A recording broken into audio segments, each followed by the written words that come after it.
request the panelists to give a brief introduction of their work. And you know the trend which we are looking at, all the factors in sustainability and the trend of the report.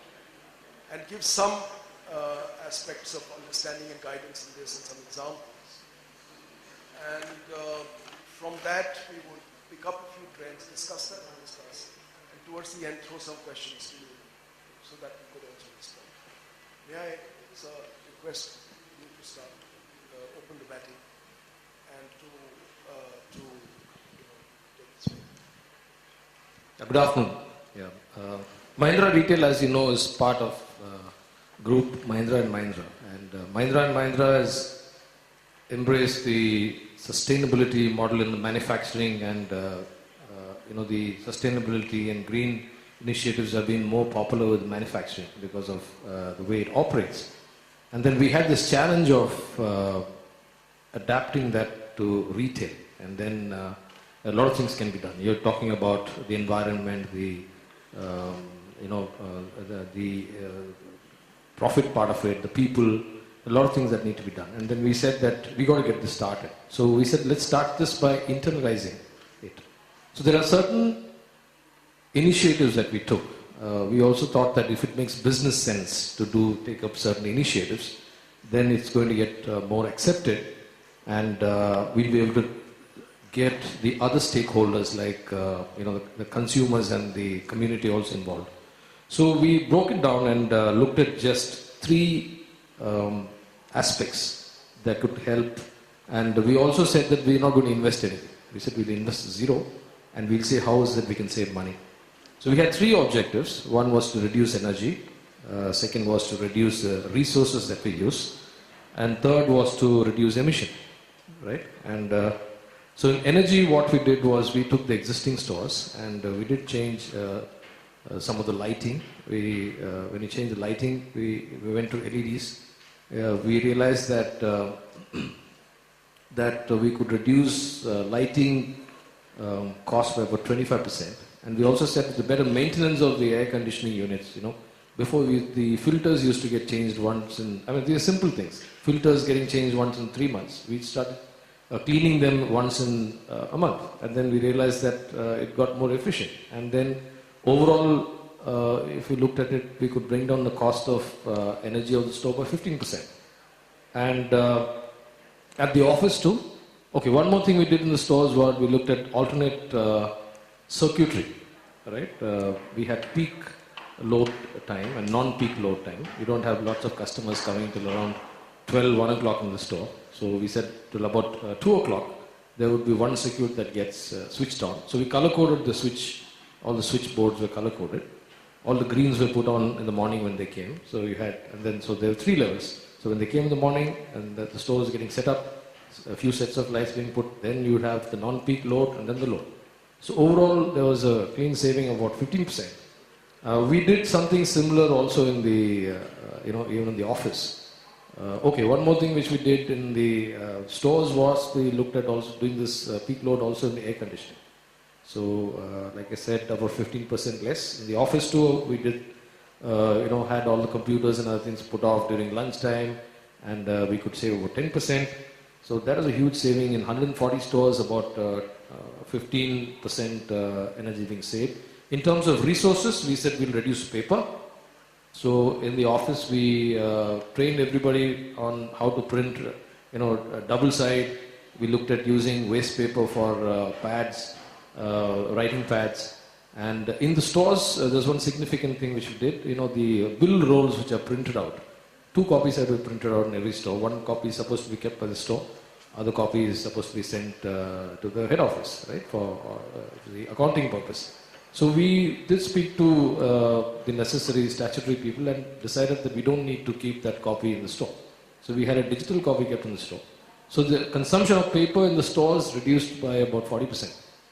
So that was without any cost. Carry bags, the DRI did bring up that regulation, and therefore about 40% we reduced there. Building material. When we built new stores, we realized that by using practices of reuse and resizing of fixtures. For instance, some of the wooden fixtures, we went in and saw the raw material and saw how we can reduce waste And by just tweaking the size, like a gondola base made of wood, we just reduced the size by 20 and the cost of it dropped by about 18%. So just by doing resizing, looking at standard materials that are available, we could bring down the build cost. One more thing was refurbished mannequins. So we used to have used mannequins with heads before. We took the head off, and then we realized that we could use any waste mannequin, take it refurbished, and use. So overall, we could reduce about 10%, 8 to 10% of the build at no extra cost, which meant that every 11th store was free, practically free from that point. Then travel, we started using Skype and calls, and all reviews were done on Skype, and also we developed local suppliers. So many times, fixtures and other material get transported long distance. So we developed our local suppliers. So we also looked at the travel cost completely came down by about 30%. So when this was seen by the company, then definitely the belief came in that when you have an impact on the bottom line straight away without investment, then it made a lot of sense to actually embrace sustainability. So this has been a great start, and now we look at solar panels and other things. There are investments that need to be done since we believe that there has been substantial saving. And one more thing which also Nagesh mentioned in the morning, that governance insight in terms of discipline in retail. I think that is one of the things that is going to be very key for us to, like what the other companies and brands abroad have embraced sustainability. There's a lot of discipline. There's a lot of discipline which I think we need to build in. Otherwise, we find that we can only internalize it. After that, when we have to also include the other stakeholders, that's going to be an issue. We also had all our vendors partnering with us. We called all our vendors and sat with them, and we used a lot of waste material in the factory, and a lot of waste material was repurposed also for fixtures. So that helped us actually reduce, and embrace sustainability. We haven't gone for any certification yet, because we believe that we got to be absolutely sure, put the systems in place, and then go for a certification which get recognized. Thank you. I think we'll discuss maybe certification as well, part of the discussion. May I then request Siddharth if you Good afternoon. I think Mahindra Retail has really gone into the detailing of it. We've done a few steps ourselves at Biba. I'm from Biba. We are into the women's ethnic wear retail. Currently have 140 stores of our own nationally. We've also initiated a few environmental sustaining initiatives. I think some of the stuff that is already mentioned in terms of usage of electricity, etc., is I think something most retailers are now doing. We've also moved into LED lighting into our stores. We've just opened a couple of stores which are entirely LED lit. This has had two things. Of course, there is an energy saving that is happening. There is lower AC also that is required, because there is a lower heat load within the store. So overall, there is a huge, I would say, a carbon impact, environmentally sustaining impact, and eventually a cost-saving initiative for the company too. I think when we look at our business, we find there is the stores, and then there is the entire manufacturing process, which is something that could be looked into. Within fashion apparel or apparel manufacturing, printing and processing is something that consumes a lot of water, has a lot of effluents. And this is something I think that the industry, the consumer, see, we are in the retail business. Eventually, fashion brands, companies will do what the consumer will ask them to do. I think as leaders within the industry, we need to at least educate consumers. But I think the economic viability sometimes is still a big challenge within the country. I mean, there is technology today available for a zero water discharge and a zero effluent on printing and processing. But most of the industry cannot pay for it, or consumers will not pay for it. So I think these are still stumbling blocks. Things have definitely improved. most of the plants now at least use chemicals that are allowed in Europe, etc., etc. Since there is a large export industry in India, I think business in a way regulates or enforces onto the supply chain. But I think there is a huge opportunity available, and I think as industry we need to take the step to start educating consumers. We at Biba are doing that. We are also launching a product range on organic cotton next season. We hope that should be differential. We hope if there is a positive consumer response, we could start moving a larger part of our cotton range. We do a lot of cotton within our range. So I think initiatives like this on product will also help improve the entire ecosystem and the supply chain. Thank you for talking about the ecosystem as a large, as a whole, because on initiatives on cotton, we can actually show you how it starts and how it helps the ecosystem. And also on issues like diseases, poor people, producers, improves the health pattern. So it would be great if this could be taken up. Sudhir, would you like to take on this? Yeah. Also the organized sector. Hi, I'm Sudhir. Good evening to everyone. I think if you've gone through some newspaper articles 2 months back, it was stated that the hottest temperatures will be the coldest. Yeah? I thought it was. Sorry, I'm introducing again myself.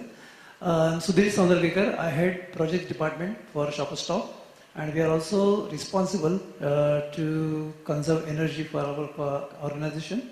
So hence we undertake energy projects as well. So as I was mentioning, if you have gone through the articles, the coldest temperatures will be the hottest by 2050, and I think this is not very far. We can't change this, but if we can change our habits, definitely we can change this future, sure. That's what the confidence we have. And I will tell you what Shoppers Stop has done for this upgrading our own initiatives actually, and how we have helped the environment so that everyone is benefited over here. And I would like to share also all the initiatives with you so that it is possible to carry out everyone, not only the retailers over here, but the unorganized and organized retailers also can take this forward. We believe definitely if there is a policy in place driven from top management, then these initiatives are very easy to take. So in 2007, when we started taking these initiatives, we had a policy in place, what we want to do here. Definitely it was business driven and to improve the bottom line of the company. So no doubt, environment was a part of it, but looking into our own business, definitely improvement of the bottom line also was important. And what opportunities are better, but if you see ever increasing power tariffs in India, well, Maharashtra is highest on top of everybody. But there we found definitely the opportunity to save on a lot of power.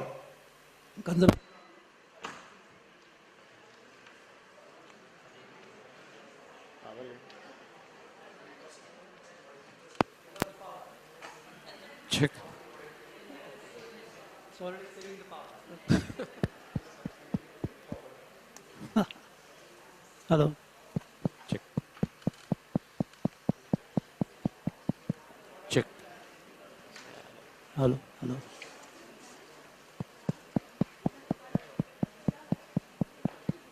Check.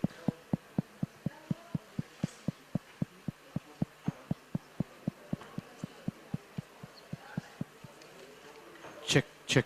I don't mind since the crowd is very, very less. Okay. I would love to definitely talk about it.